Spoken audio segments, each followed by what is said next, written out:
Emabegakaawo olugambo lubadde nga lusatulatinga ku mikutu egy'enjawulo ey'omu nkuubo nga batutegeeza nti Manager Roger n'omuyimbi we Spice Diana baayawukana era nga tugezaako onnoonyereza tubatuuseeko credible information naye ng'era bikyali awo. Naawe kyaddaaki omwana aleese amawulire ng'agajja ku source. Manager Roger eyaliko manager wa Ziza Bafana, manager akoledde Spice Diana ebinene, kyaddaaki bamaze ne baawukana. Njagala owulirize bwino. Because of Saha's success, what? Ebintu bisatu byolina otegeera ebiriwo. Fame, because already he was famous. He is famous, ekyo kimu. Ekyokubiri, you compare life with him and without him, kiriwo ekikola. So it's likely nti n'omwana wa Jeno naye bakyali bonna. Bakyali bonna, ate omwana wa Jeno gwe kyasinze okukolera. Omwana wa Jeno account zikulira kwa zikulira kwa high speed era wokitunulamu ate ngo omwana wa Jeno ali mu business kitegeeza businesses bazijja kukola ziri exactly kuba account zize account ya TikTok ye ekula ku speed ya iri because of Saha. Eyava ekyotera ina watu sena agamba Green family mutwetegeke tugenda okutendongo tetuna kuyimba Katonda wange. Era ngenzo tunulako side zeri ebuziga. Kwanga tubadde n'essimu nga tugiconnectinze ku TV live nga tuli awo tulaba. Ebuziga ntuuse ekiseera ne mbaviira abaana. Ne mbagamba mubijjeeko. Pressure ng'esusse. Tuli banyiivu, tetuli basanyufu. Onkoledde ka analysis akalungi kati nga tunaba kubanga tusiibula abalabi baffe abaliko waliwo ebiri mu kuyitingana ku Spice Diana ne Manager Roger nti bayinza okuba balinamu obutategeeregana biri bitya. It's been 2 years coming. Amicably okwawukana kwali kwatuukawo. Netusigaza yes kwali kwatuukawo 2 years ago. Netusigaza the working business. Era mu myaka egyo ebiri mu mwaka ogwedde gwokka Manager Roger yasayiningako ku Joylanda olutalo ne lubeerawo n'amuta. N'asayiningako kw'ono omuwala eyayimba nyumira nnyo okulaba inside bamuyitaani ngalinga preparing abayimbi ben in case ngatandise preparingira exit. So there have been misunderstandings with Spicy. Nenga ziri in. Yeah. Era kabaka yava ekyotera yabatuuzaako mu meeting. Kabaka yabatuuzaako mu mali mu yo mirundi ng'esatu kabaka yava ekyotera nga abagamba mwenna muli bakwano bange. Now you are putting me into kyesayagala kubeeramu. Era netugamba tetwagala kutuuka ku level ya kulwanira mu kooti. Emizigo egyo egya Salama Road gino gitwale ne kino kitwale nze kansigaze eno mmotoka neno nebino twawukane. Ani yatwala emizigo? Roger emizigo giri egya Salama Road ebiri owa apartment yabutwala babumuwa. Buno owaliko studio? Awo ewali 32 records. Paisa ennyumba n'agisigaza neka n'akamotoka ke baakubya amasasi n'ekyapa kyeno ebusaabala gye baali babadde baakagula gye basitula gundi. Kati problem babadde balina gye basitula kalina. Si kalina, it's like a homestead. Maka gakupangisa naye nga malungi. Now that's what you need to understand nti. Gana amasasi agakubidwa. Kati emyaka Roger gyamaze ne Spice yavaayo na nyumba ziri ezegundi.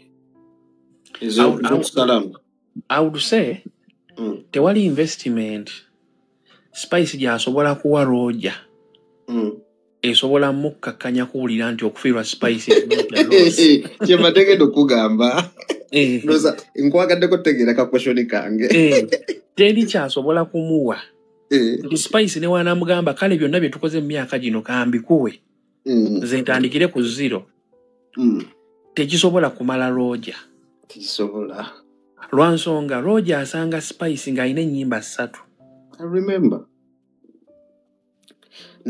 naye entabweva ku ki Kampala ebintu 3 ekisooka business bagimixinga ne pleasure like kiteke Mulemani's language nti baddira ekiseera ne kituuka ne bava ku boosi n'omukozi ne bafuuka maama w'abaana na taata w'abaana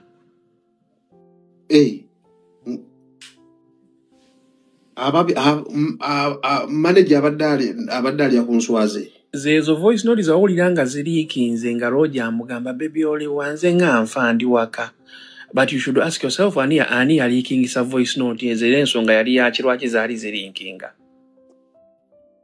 awo nange bintu bitandise okwonooneka awo nga Roger agezaako kusindikira message basajja bano balala be yamutwaliranga nti nange mbadde nga nkoona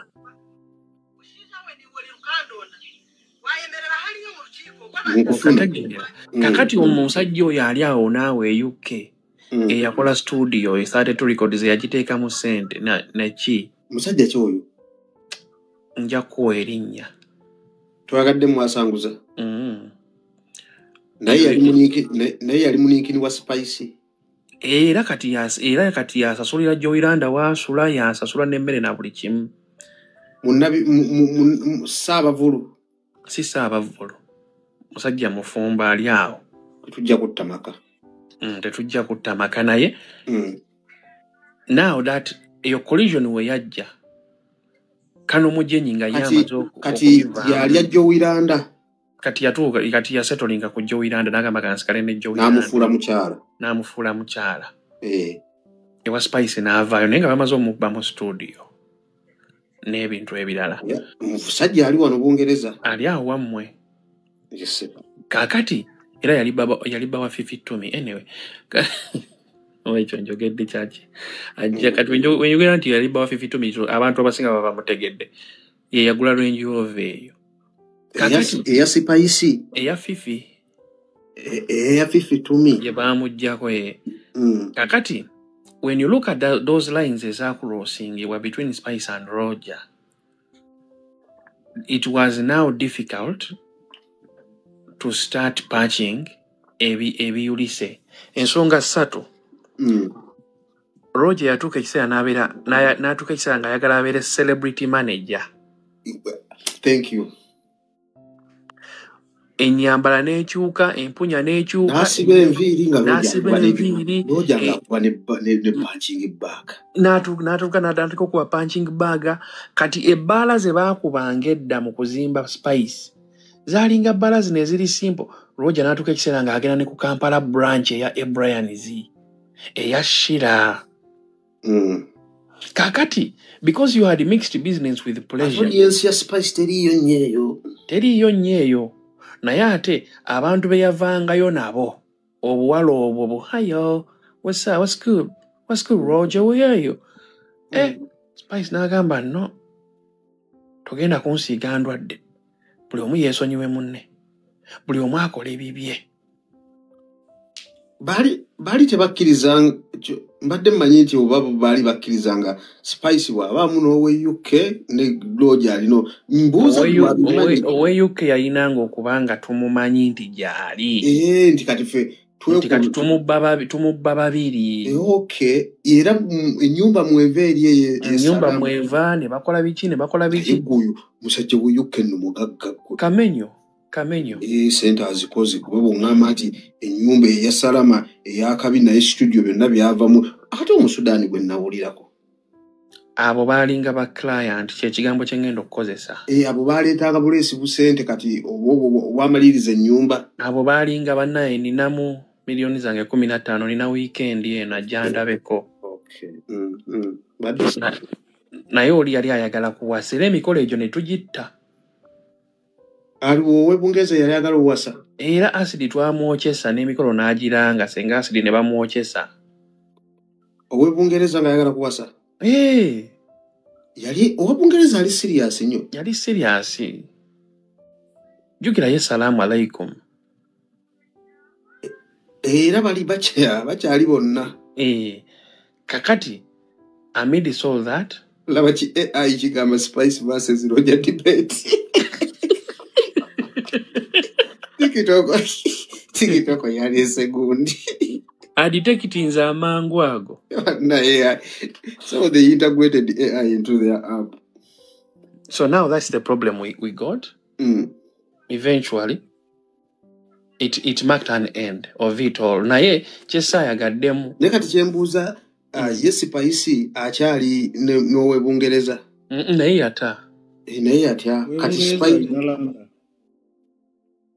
Owebungereza kati ebawa Joyiranda. Wamma we bali kugoberera George Kamya. Kati amasasi gava kuki? Kyenkugambye nti wetutuuka ku level eyo nga gwe bagakubye alumiriza akimanyi kusinzira ku messages zibadde zimu subtle messages. Omuntu ayinza okusindikira message nga tagikusindikidde ku ssimu naye naakusindikira message mu bikolwa. Amasasi gaali gaddala.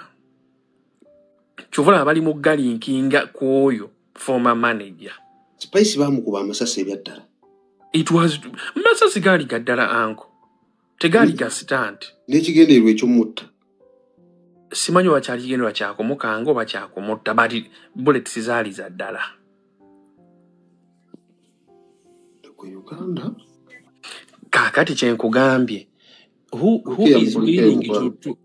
is willing to lose an investment of 15 million per 2 weeks nga zigenda mu nsawo yo? Kati Spice ani manager. Wali aina caretackers sofa.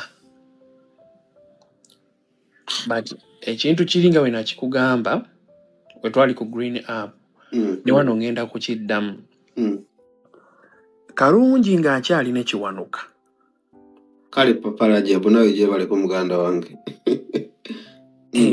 Ensobi zino ez'okuba nti ate Shiba yayimbye oluyimba nga Grenade yaluyimba ate luno oluyimba lwali lubbe biki tezaalingawo.